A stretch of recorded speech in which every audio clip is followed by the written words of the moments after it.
जय हिंद दोस्तों।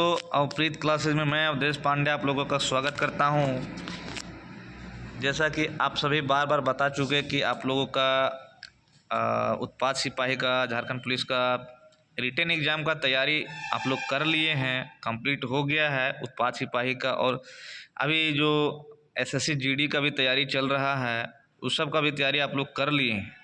तो आज हम आप लोग को बहुत ही महत्वपूर्ण साइंस का प्रकाश का चैप्टर का क्वेश्चन लेकर आया हूँ और आप लोगों को इसमें क्वेश्चन का आंसर देना है और बताना है, कमेंट में बताना है कि आप लोग कितना स्कोर किए हैं और सही सही बताना है। और इसी से आप लोगों का पता चल जाएगा कि आप लोग का कितना बेहतर हो गया है, क्या तैयारी पूरा हो गया कि और तैयारी करने का ज़रूरत है। अगर आप लोग सारा क्वेश्चन 25 क्वेश्चन मैं आज लेकर आया हूँ साइंस का प्रकाश चैप्टर से, ठीक है, लाइट से। अगर 25 में से आप 20 प्लस अटैम्प्ट कर लेते, 20 प्लस सही दे देते हैं, बता देते हैं, तब मैं मानूंगा कि आप लोग सच में जो है वो तैयारी बहुत अच्छा कर लिए। अगर 20 प्लस नहीं लाते हैं तो समझ लीजिए कि आप लोग को और बेहतर तैयारी करने की आवश्यकता है। ये सारे सवाल 25 सवाल मैं लेकर आया हूँ और इसके अंत में आप लोगों को 2500 सवाल का जवाब भी बता दूंगा। तो आइए हम लोग एक एक करके ये इम्पोर्टेंट सवाल जो है ये सब को पढ़ते हैं और आप लोग जो है कॉपी निकाल लीजिए और उसमें बताते चलिए कि किस सवाल का आंसर आप लोग का क्या दिए हैं। तो सबसे पहला सवाल आपका है कि सड़क प्रकाश व्यवस्था के संदर्भ में सोडियम बत्तियां जो है, सोडियम बत्तियां और एलईडी है ना, बत्तियों से किस तरह से भिन्न है, भिन्नता बताना है। बोला कि सोडियम बत्तियां जो है प्रकाश को 360 डिग्री में उत्पन्न करती है, किंतु एलईडी बत्तियां में ऐसा नहीं। सोडियम बत्तियां आपको समझ में आ रहा है, जो रोड के किनारे जो लगा हुआ रहता है उसके बारे में बोला जा रहा है। तो पहला ऑप्शन ये हो गया। दूसरा ऑप्शन है सड़क की बत्तियां के रूप में एलईडी बत्तियों की तुलना में सोडियम बत्तियों की उपयोगिता अवधि अधिक नहीं होती, ये हो गया दूसरा।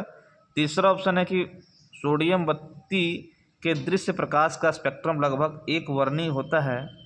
एक वर्णीय मतलब एक ही कलर का है ना, वर्ण मतलब हो गया कलर है ना, एक कलर का, एक वर्णीय मतलब। जबकि एलईडी बत्तियां सड़क पर प्रकाश व्यवस्था में सार्थक वर्ण सुविधाएं यानी कि कलर एडवांटेज प्रदान करती है। एलईडी जो होता है उसमें बहुत सारा लाइट ये होता है। तो इसका बोलना है, इसका आंसर ये देना है कि दिए गए कूट का प्रयोग करते सही उत्तर चुनिए। तो इसमें केवल 3 होगा, केवल 2 होगा, 1 और 3 होगा या 1 2 3 होगा। ये सवाल IAS 2021 में पूछा गया है। आप लोगों में से बहुत सारा स्टूडेंट ये बोल रहे होंगे कि जब हमको 10th लेवल का एग्ज़ाम का तैयारी करना है तो आप IAS का क्वेश्चन क्यों लेकर आ गए। तो भैया मैं आप लोगों को बता दूं कि सिलेबस आप लोगों को ऐसे दे दिया जाता है। आप लोगों को याद होगा कि JSSC झारखंड कर्मचारी चयन आयोग जो है वो सिलेबस देखता नहीं है, बस प्रीवियस ईयर क्वेश्चन को उठा के और डाल देता है। JSSC के पास जो है वो विषय विशेषज्ञ लोग हैं, ठीक ना, हर एक विषय का विशेषज्ञ लोग है क्वेश्चन को सेलेक्ट करने के लिए। और वो लोग जो है सिलेबस कुछ नहीं है, वो लोग जो है सो प्रीवियस ईयर क्वेश्चन को उठा के डाल देता है, ठीक ना। तो कुछ भी सवाल आपका आ सकता है, ज़रूरी नहीं कि जो सिलेबस में दिया उसी का अनुरूप आएगा। फिर आप लोग जाइए और उसके बाद ऑब्जेक्शन कीजिए, ये कीजिए, फिर उनका आएगा स्टेटमेंट क्या आएगा कि हाँ हाँ एग्ज़ाम में क्वेश्चन तो रिपीट होता ही है, इसमें कोई नया बात तो है नहीं। तो इसीलिए तैयारी आपको ऊपर लेवल तक करना होगा। पहला आप लोग टिक लगा लिए होंगे उम्मीद करते हैं। दूसरा सवाल देखते हैं हम लोग। सूर्य का प्रकाश पृथ्वी तक पहुंचने में, सूर्य का प्रकाश पृथ्वी पर पहुंचता है कितना टाइम लगता है? 5 मिनट, 6 मिनट, 8 मिनट, 10 मिनट। और ई भी है, ई पर ध्यान दीजिए, उपयुक्त में से कोई नहीं और इसमें एक से अधिक। तो बहुत सारा जो है सो 8 मिनट मार दिए होंगे, ठीक ना, लेकिन ध्यान दीजिएगा इसमें बता देते हैं आप लोग को। टिक लगा लिए होंगे आप लोग, अब बता दे रहे हैं। तो चूँकि 5वां ऑप्शन दिया हो इसलिए 8 मिनट 20 सेकेंड। टाइम जो लगता है कितना लगता है 8 मिनट 20 सेकंड। अगर बोलेंगे कि 8 मिनट के नज़दीक है तो सी मार देते हैं तो गलत हो जाएगा आपका, क्योंकि 8 मिनट 20 सेकंड लगता है। तीसरा ऑप्शन देखिए, आइंस्टीन को नोबेल प्राइज जो है किस कार्य पर मिला था, बताइए। अपेक्षिता, बोस आइंस्टीन संघनन, संहति एवं ऊर्जा की तुल्यता, प्रकाश विद्युत प्रभाव और उपयुक्त में से कोई नहीं। ई ऑप्शन दिया हुआ है, और ये सवाल भी बीपीएससी प्री में पीटी में पूछा गया है। उम्मीद करते हैं ये भी ठीक कर लिए होंगे आप लोग। बताएंगे कुछ नहीं, आप लोग सब पढ़ लिए हैं ना, इसलिए हम पढ़ाते थे तो आप लोग बोलते थे कि बोल हम लोग का सब तैयारी हो गया है, तो हम सिर्फ इम्पोर्टेंट क्वेश्चन लेकर आए हुए हैं और आप ही लोग को सॉल्व करना है और कमेंट करना है कि कितना कितना किसका किसका सही हुआ है और तैयारी कैसा हो गया। बहुत इंपॉर्टेंट सवाल लाए हुए हैं। चौथा सवाल देखिए, सूर्योदय से पहले एवं सूर्यास्त के पश्चात, सूर्योदय से पहले और सूर्यास्त के पश्चात सूर्य जो है अल्प समय के लिए दिखाई देता है, ऐसा होना कारण क्या है। तब आप लोग को ऑप्शन देना, पूर्ण आंतरिक परावर्तन यानी टोटल इंटरनल रिफ्रैक्शन, वायुमंडलीय अपवर्तन रिफ्रैक्शन है ना, सूर्य की दिशा में प्रत्यक्ष परिवर्तन और विक्षेपण डिस्पर्सन। कौन सही होगा बताइए आप लोग। अब कुछ नहीं बताएंगे हम, कुछ सारा चीज़ आप ही लोग को टिक करना है, क्योंकि ये विजन से रिलेटेड है। इसका हम बता सकते थे लेकिन बताएंगे नहीं, क्योंकि आप लोग बोले कि आप लोग सब पढ़ लिए हैं, आपको क्वेश्चन का आंसर करना है और फाइनल में हम इसका आंसर की भी इसी में ऐड कर दिए। आप लोग पहले टिक कर लीजिए, उसके बाद फिर मिला लीजिएगा कितना सही हुआ है। और अगर नहीं पार रहे हैं तब फिर बोलिएगा, फिर हम इस सब का एक लाइट का पूरा डिटेल आप लोग को बताएंगे। अगर आप लोग का तैयारी बढ़िया से नहीं हो पाया, अगर आप लोग 20 से कम अटैम्प्ट कर पा रहे हैं तब बताएंगे, ठीक ना। पहले आप लोग खुद से चेक कीजिए, नहीं पा रहे हैं तब हम बताएंगे। यदि एक उत्तल लेंस, उत्तल में यू माइनस, अवतल में सब माइनस, ठीक ना, फोकस दूरी 50 सेंटीमीटर है, तो इसकी शक्ति पावर क्या होगा, P = 1/f। फार्मूला आप लोग को याद होगा, इतना तक बता दिए। आप लोग को अब बताना है आगे, ये एनडीएम पूछा गया है। यदि परावैंगनी दृश्य और अवरक्त विकिरण यानी कि अल्ट्रावायलेट, ये विजिबल है ना, दृश्य मतलब विजिबल रे, और ये अवरक्त अल्ट्रा इंफ्रारेड है ना, अवरक्त किरण मतलब इंफ्रारेड हो गया। ये लोग का तरंग दैर्घ्य यानी वेवलेंथ दिया हुआ, ठीक ना। तो ये लोग का ये सब तीनों के बीच संबंध क्या है, किसका वेवलेंथ सबसे ज़्यादा होता है और किसका बीच में और किसका सबसे कम होता है, यानी कि अल्ट्रावायलेट, विजिबल और इंफ्रारेड, ये तीनों का वेवलेंथ के बीच क्या रिलेशन है वो दिखाना है, बताना है। ABCD आप लोग देख लिए होंगे। क्वेश्चन नंबर 7 में आते हैं। 7 में दिया हुआ कि यदि कोई उत्तल लेंस, ये देखना उत्तल लेंस है, किसी वस्तु का वास्तविक प्रतिबिंब बनाता है, वास्तविक यानी कि रियल इमेज बनाता है, तो उस वस्तु और उसके प्रतिबिंब के बीच न्यूनतम दूरी कितने के बराबर होता है, वस्तु और प्रतिबिंब के बीच। ये देखिए, ये हो गया आपका उत्तल लेंस है ना, और ये क्या है, वास्तविक प्रतिबिंब बना रहा है, ठीक है। वस्तु के बीच वास्तविक प्रतिबिंब बना रहा है, तो वास्तविक में क्या होता है, काल्पनिक में सीधा, वास्तविक में उल्टा, इस तरह ऐसे बनेगा, इधर जाएगा, तब आपको फोकस दूरी बताना है। प्रतिबिंब के बीच के न्यूनतम दूरी कितना होगा, यानी कि यहाँ बीम हो गया और ये प्रतिबिंब हो गया, ये प्रतिबिंब है और ये ये हो गया है ना, ये बीम हो गया और भी प्रतिबिंब हो गया, इन लोग के बीच का दूरी कितना होगा वो बताना है।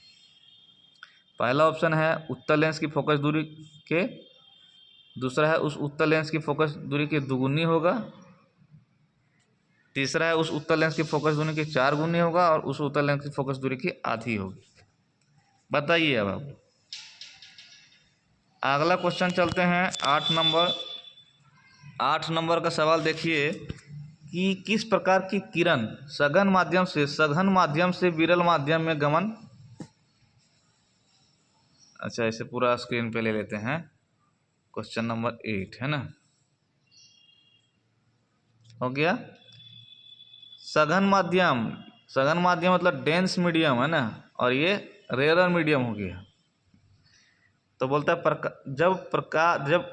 जब प्रकार की किरण प्रकार के जगह पे प्रकाश हो जाएगा, ठीक ना। जब प्रकाश की किरण सघन माध्यम से विरल माध्यम में गमन करती है तो इसकी चाल बढ़ जाती है तथा यह अभिलंब से दूर हट जाती है। ये डेफिनेशन ही है इसका, है ना, किसका, रिफ्रैक्शन का परिभाषा आप लोग देखे होंगे, या तो आप क्रिटिकल एंगल का जब पढ़े होंगे उसमें भी इसका परिभाषा दिया हुआ है, या तो रिफ्रैक्टिव इंडेक्स जो है उसमें भी पढ़े होंगे आप। तो आज हम टॉपिक तो कुछ बताएंगे नहीं, सिर्फ हम क्वेश्चन लेकर आए हैं। तो आप देखिए कि when a ray of light passes through denser to rare medium then it's bend towards the normal और it bends away from the normal. यानी कि ये नॉर्मल यानी कि लंब के तरफ बेंड करता है या लंब के अभिलंब के अभिलंब से दूर हट जाता है, ये आप लोगों को बताना है। अभिलंब की ओर झुकता है या अभिलंब से दूर हट जाता है, ये सब डेफिनेशन में ही दिया हुआ, और ये छत्तीसगढ़ पीसीएस में पूछा हुआ सवाल है। सारा सवाल बहुत इंपॉर्टेंट है। उम्मीद करते हैं आप लोग आंसर अपना सेलेक्ट कर लिए होंगे। अगला सवाल देखिए, क्वेश्चन नंबर 9। हमें हरी घास का रंग जो सो हरा दिखाई देता है, क्यों? कोई भी कलर, कोई भी चीज़ जब हम लोग देखते हैं तो उसका कलर दिखाई किस कारण से देता है? तो हरे रंग के प्रकाश को हमारी आंखें तक परिवर्तित करती है। जो हरा रंग है वह हरा रंग के प्रकाश को जो है सो हमारी आंखों तक परिवर्तित करती है, इसलिए हम लोग को उसका कलर हरा दिखाई देता है। यह हरे रंग के प्रकाश को अवशोषित कर लेता है, जिस कारण से हम लोग उसको हरा देख पाते हैं। यह हरे रंग के अतिरिक्त सभी रंग के प्रकाश को प्रवर्तित कर देती है, या उपयुक्त में से कोई नहीं। कौन सा आंसर होगा बताइए। ये भी आपका क्वेश्चन यूपीपीसीएस में पूछा गया है। उम्मीद करते हैं आप लोग टिक कर लिए होंगे। 10वां नंबर क्वेश्चन देखिए, समतल दर्पण की वक्रता त्रिज्या क्या होता है? प्लेन मिरर है ना, प्लेन मिरर जो होता है समतल दर्पण, उसका वक्रता त्रिज्या, रेडियस ऑफ कर्वेचर क्या होता है? 0, 1, अनंत या 1 और अनंत के बीच होता है। 11 नंबर क्वेश्चन में आते हैं हम लोग। निम्नलिखित में से कौन सी प्रघटना यह निर्णय लेने के लिए सहायक होती है कि प्रकाश एक अनुप्रस्थ तरंग है? विवर्तन, ध्रुवीकरण, अपवर्तन, व्यतिकरण। लाइट पढ़े होंगे तो आसानी से आंसर आप लोग दे रहे होंगे, है ना। अब देखते हैं कि कितना गहराई से आप लोग पढ़े हैं, और सही एकदम, हाँ, सही बताना है कि किसका स्कोर कितना आया। आप लोग सबको कमेंट करके बताना है। अब बताइए, आज अक्सर हर एक एग्जाम में ये सवाल पूछता ही, इंद्रधनुष किस कारण से बनता है? अब इसमें देखिए आप लोग तुरंत हिट कर दिए होंगे क्या? अपवर्तन, अपवर्तन, अपवर्तन, अपवर्तन। अब बताइए, जहाँ विजन से रिलेटेड प्रॉब्लम आ गया तो अपवर्तन तो होगा ही, ठीक है, लेकिन यहाँ 2 ऑप्शन दे दिए। एसएससी सीजीएल में पूछा हुआ है, सीएचएसएल में पूछा हुआ है। तो इंद्रधनुष तो अपवर्तन होगा, लेकिन उसके साथ एक और क्या होगा? यहाँ फंस जाइएगा। अब बताना है कि क्या होगा। आज तो हम कुछ बताएंगे नहीं, खाली क्वेश्चन लेकर आए हुए हैं। अगला क्वेश्चन देखिए, अवतल लेंस से हमेशा निम्नलिखित में से कौन सा प्रतिबिंब बनता है? अवतल लेंस की बात हो रहा है, यहाँ भी ध्यान देना है। वास्तविक और सीधा, आभासी और सीधा, वास्तविक और अधोशीर्ष, आभासी और अधोशीर्ष। ये आपका एसएससी सीजीएल का क्वेश्चन है, ये भी आप लोग बना लिए होंगे। अगला क्वेश्चन है कि सीवी रमन को उसके किस प्रयोग के लिए नोबेल पुरस्कार प्रदान किया गया था?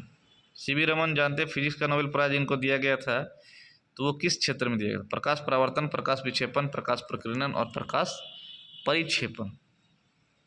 बना लिए होंगे। 15 नंबर क्वेश्चन की ओर चलते हैं हम लोग। 15 नंबर में है, ऑप्टिकल फाइबर का आविष्कार किसने किया था? ऑप्टिकल फाइबर का आविष्कार किसने किया? सैमुअल कोहेन, नरिंदर कपानी, पसी एल स्पेंसर और टी.एच. मई। सीपीओ में पूछा गया है, इंपॉर्टेंट सवाल है, हर एक सवाल इंपॉर्टेंट है, ठीक है। क्वेश्चन नंबर 16 देखिए, किसी व्यक्ति का पूरा प्रतिबिंब देखने के लिए, ये भी बहुत इंपॉर्टेंट क्वेश्चन है और सब थ्योरेटिकल है ना, थ्योरी बेस्ड क्वेश्चन है। किसी व्यक्ति का पूरा प्रतिबिंब देखने के लिए समतल दर्पण का न्यूनतम ऊंचाई कितना होना चाहिए?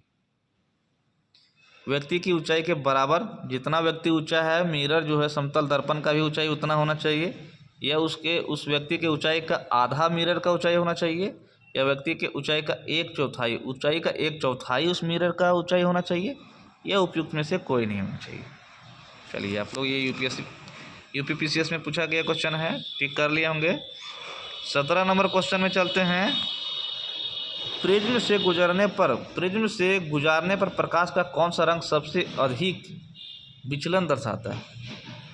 सबसे अधिक विचलन, ये मान लीजिए ये प्रिज्म हो गया। क्वेश्चन भी कभी कभी हम समझा दे रहे हैं क्वेश्चन आप लोग को, और ये लाइट इसमें जो से आया, ठीक है, और उसके बाद ये आपका हो गया 7 कलर, है ना। तो बोल रहा है कि सबसे अधिक विचलन, यानी कि ये निचला पोर्शन जो है सबसे ज़्यादा जो विचलन हुआ वो कौन सा कलर का? ये CHSL 10+2 में जो से पूछा गया है। उम्मीद करते ये प्रिज्म आपका हो गया, है ना, ये प्रिज्म है। इससे आपका ये है वाइट लाइट जो है, सफ़ेद प्रकाश गुजर रहा है और ये 7 लाइट में बदल गया। तो एक फार्मूला आपको विबग्योर याद होगा, तो उसके अनुसार इसका सवाल का आंसर दे लिए होंगे आप लोग। एक अंतरिक्ष यात्री को अंतरिक्ष में आकाश कैसा दिखाई देता है? अंतरिक्ष में आकाश कैसा दिखाई देता है? बहुत बार लगभग हर एक एग्जाम में ये जो है सो रिपीट करता है। बहुत इंपॉर्टेंट सवाल है ये आपका, और अक्सर ये रिपीट करता है। लाल, नीला, काला और बैंगनी बना लिए होंगे। क्वेश्चन नंबर 19 है, प्रकाश का रंग निर्धारित होता है। प्रकाश जो है सो का रंग जो है वो किससे निर्धारित होता है? एम्पलीट्यूड आयाम से, या इंटेंसिटी तीव्रता से, वेलोसिटी वेव और वेवलेंथ तरंग दैर्घ्य से, किससे निर्धारित होता है? बताइए। ये यूपीपीसीएस के क्वेश्चन मेंस में पूछा गया है।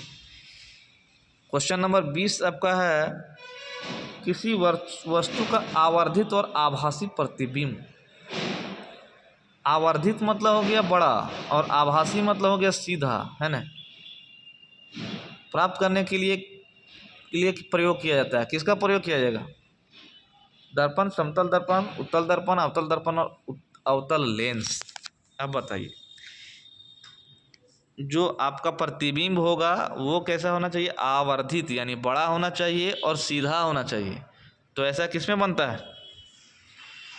बना लिए होंगे। क्वेश्चन नंबर 21 की ओर हम लोग चलते हैं। FCI में ये पूछा था 20 नंबर। 21 नंबर में देखिए, पृथ्वी से देखने पर आकाश किस कारण से नीला दिखाई देता है? तो अब देखिए, पृथ्वी से आकाश देखते हैं तो नीला दिखाई देता है, और अंतरिक्ष से पृथ्वी को देखते हैं तो कैसे दिखाई देगा? वो भी सवाल पूछा था। अब हम लोग को ये 21 नंबर में पूछा गया क्या है कि पृथ्वी से हम लोग आकाश को देखते हैं तो आकाश नीला दिखाई देता है। तो नीला किसके कारण दिखाई देता है? तो प्रकाश का परिकिरण के कारण, या प्रकाश का अपवर्तन के कारण, या वायुमंडल में सूर्य के प्रकाश के लघुत्तर तरंगदैर्घ्य का परिकिरण के कारण। और डी नंबर ऑप्शन है कि वायुमंडल में सूर्य के प्रकाश के दीर्घतर तरंगदैर्घ्य का परिकिरण के कारण। उम्मीद करते हैं आप लोग आंसर कर लिए होंगे। क्वेश्चन नंबर 22 की ओर चलते हैं। मृग मारीचिका, ये आप लोग समझते होंगे। इसके बारे में हम आपको बता देते हैं। मृग मारीचिका क्या होता है? आप लोग देखे होंगे कि जब रेगिस्तान में या रास्ते पर कभी कभी रोड पर भी जब हम लोग चलते हैं तो हम लोग को क्या होता है कि फील होता है कि वहाँ पे पानी का अंश। रेगिस्तान में जब चलते हैं तो दोपहर के समय में जो है वहाँ पे लगता है कि वहाँ कोई तालाब है या पानी दिखता है, लेकिन जब नज़दीक जाते हैं तो वहाँ पे पानी नहीं होता है। तो यानी कि हम लोग को हेलुसिनेशन, भ्रम का स्थिति पैदा होता है वहाँ पे। तो वो जो भ्रम का स्थिति जो होता है उसी को मृग मारीचिका बोलते हैं, ठीक ना। मृग तृष्णा एक तरह से होता है ना, यानी मृग मतलब हो गया आपका हिरन। हिरन पानी की तलाश में दौड़ता है। उसको लगता है कि वहाँ पानी है, बस वहाँ जाता है, फिर वहाँ नहीं होता है। उसके कुछ आगे दिखता है पानी, फिर वहाँ जाता है, फिर वहाँ भी नहीं होता है। तो ये घटना जो है वो किस कारण से उसको ऐसा फील होता है, ऐसा दिखता है, लेकिन वहाँ एक्चुअली में पानी होता नहीं। तो पूर्ण आंतरिक परावर्तन के कारण ऐसा होता है, या विवर्तन के कारण, ध्रुवीकरण के कारण, या व्यतिकरण के कारण। तो आप लोगों को बताना है, ये आपका ध्रुवीकरण जो हो गया, व्यतिकरण और विवर्तन, ये सारा जो है सो वेव ऑप्टिक्स में आता है। और पूर्ण आंतरिक परावर्तन ये सब आता है रे ऑप्टिक्स में। ऑप्टिक्स जो है वो दो भाग में है, एक रे ऑप्टिक्स, एक वेव ऑप्टिक्स। तो रे ऑप्टिक्स में आप लोग पढ़े होंगे ये सब रिफ्रैक्शन, रिफ्लेक्शन, ये सब। और वेव ऑप्टिक्स में विवर्तन, ध्रुवीकरण और व्यतिकरण, ये सब बताया जाता है। हम आप लोग को वो सब तो बता नहीं रहे हैं, चूँकि आप लोग तो सब पढ़ के तैयार हो गए हैं, बोर हो रहे हैं, पूरा प्रिपरेशन पूरा 100% हो गया है। तो आप लोग बताइए इसका आंसर क्या होगा। 23 नंबर में देखिए, निम्नलिखित में से कौन सा सदा उस व्यक्ति की छोटी छवि है ना, छोटी छवि बनाएगा जो उसके सामने रखी जाए। मतलब क्या बोलता है कि हमेशा, सदा मतलब कि हमेशा छोटा छवि बनाता है। समतल दर्पण होगा, उत्तल दर्पण होगा, उत्तल लेंस और अवतल लेंस, कौन होगा बताइए। हमेशा छोटा छवि बनाता है। क्वेश्चन नंबर 24, ऑप्शन देख लीजिए। ए समतल दर्पण, बी उत्तल दर्पण, सी उत्तल लेंस, डी अवतल दर्पण। तो 24 नंबर हम लोग देखते हैं, बोलता है कि चातुष्प्रदर्श एकक में प्राथमिक रंग होते हैं। ये सब इतना नहीं देखना, बोलता प्राथमिक रंग कौन कौन सा है वो बताना है। बहुत बार ऐसे आदमी कंफ्यूज करता है, कुछ भी बीच में मतलब सफिक्स प्रीफिक्स जोड़ देता है, और मेन क्वेश्चन जो है वो आदमी गड़बड़ा जाता है। बोलते हैं प्राथमिक रंग तो ठीक था, लेकिन ये प्रदर्श एकक में क्या होता है इसका, तब गड़बड़ा देता है। मेन पॉइंट है ना, प्राथमिक रंग कौन कौन सा है वो बताना है। ठीक है, क्वेश्चन नंबर 25 और आखिरी क्वेश्चन है इस वीडियो का। पेरिस्कोप किस सिद्धांत पर कार्य करता है? अपवर्तन, पूर्णांतिक परावर्तन, विवर्तन और परावर्तन। ये आपका हो गया, सभी को टिक कर लिए। अब स्क्रीनशॉट लीजिए, आंसर की दिखा रहे हैं, आंसर के का स्क्रीनशॉट लीजिए। ये लीजिए 25 का 25 क्वेश्चन का आंसर शीट आपको दिख रहा है, इसको स्क्रीनशॉट लीजिए और मिलाइए। आप लोगों का कितना सही हुआ है उसको आप कमेंट कीजिए, और हमको बताइए कि कितना कितना आप लोग जो सो स्कोर किए हैं। और आज आप लोग को पता चलेगा कि आप लोग का तैयारी कैसा है। और कमेंट करके बताइए, अगर आप लोगों को दिक्कत हो रहा है बनाने में तो फिर बताइए कि सर इसका डिस्क्रिप्शन, इसका डिटेल आप हमको समझाइए सर, बताइए। तो एक एक क्वेश्चन का, एक एक वर्ड का हम क्लियर डिफिनेशन के साथ, एग्जाम्पल के साथ आप लोग को बताएंगे। जय हिंद।